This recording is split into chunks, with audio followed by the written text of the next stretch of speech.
सामने होते काय काय म्हणतात चर्चेवर कशासाठी काय अर्जाची छाननी तर कालच पूर्ण झाली आहे, तर आपला अर्ज मंजूर झालेला आहे.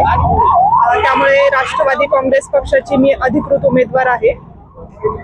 तर या माध्यमातून आपण नागरिकांना काय आवाहन करा? नागरिकांना मी इतकंच आवाहन करते की या निवडणुकीमध्ये मी विकास कामांना प्राधान्य देण्यासाठी उतरले आहे. तरी सगळ्यांनी मला एक संधी द्यावी.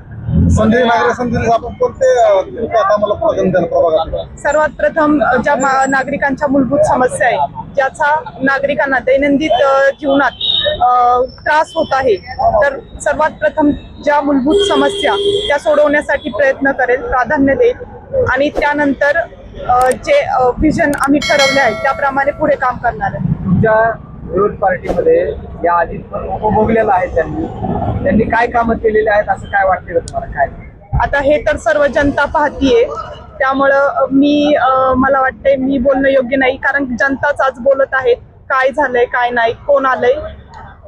प्रभागात मधल्या कुठल्या अशा समस्या येतात ते नागरिकांनी तुमच्यापासून मांडल्या? सर्वात प्रथम येथील जे नव्याने डेव्हलप होत आहेत, मधुबन कॉलनी झालं, हनुमंत कॉलनी झालं, त्या ठिकाणी रस्ता आणि ड्रेनेजच्या समस्येने नागरिक अतिशय त्रस्त आहेत. त्यामुळे आणि बाकी ठिकाणी सुरक्षिततेच्या दृष्टीने ही लोक अनेक ठिकाणी उपाययोजना करण्याची मागणी करत आहेत. महिला ज्या आहेत, आता मी महिलांच्या संपर्कात जास्त आहे, त्यामुळे महिलांना रोजगाराच्या दृष्टीने प्रयत्न व्हावेत यासाठी महिलांनी मागणी केली आहे.